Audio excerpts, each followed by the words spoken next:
Beaucoup de gens sérieux, et il y en a de nombreux dans cet hémicycle, soucieux du caractère démocratique de notre régime, s'accordent à dire que le passage au quinquennat était une erreur. Cet amendement vise donc à rétablir le septennat et même va plus loin puisque propose que le président soit plus élu au suffrage universel mais par le Congrès. La réalité du quinquennat, maintenant qu'on l'a testé depuis 16 ans, c'est l'effacement de l'Assemblée nationale dans un régime qui était déjà, dès son origine, très présidentialiste.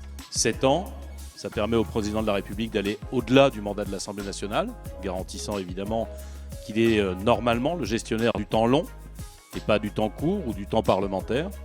Et puis 5 ans pour l'Assemblée nationale, ça veut dire que les Français, avant l'issue du mandat présidentiel, ont l'occasion de juger, comme ce fut le cas par le passé, de l'action de l'exécutif et de la majorité en place. Et puis, deuxième observation, c'est de faire en sorte que le chef de l'État ne soit élu que pour un mandat.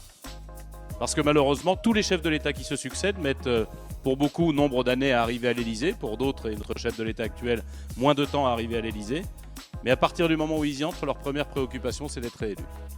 Et forcément, ça fausse le mandat qu'ils exercent. La seule proposition qui n'a pas été faite et qui aurait pu être jugée pertinente, c'est finalement de permettre au président de la République, comme un député et comme un sénateur, de se présenter 3 fois. La Commission a donné un avis défavorable à chacune de ces variantes plus ou moins novatrices ou plus ou moins cocasses qui viennent d'être présentées.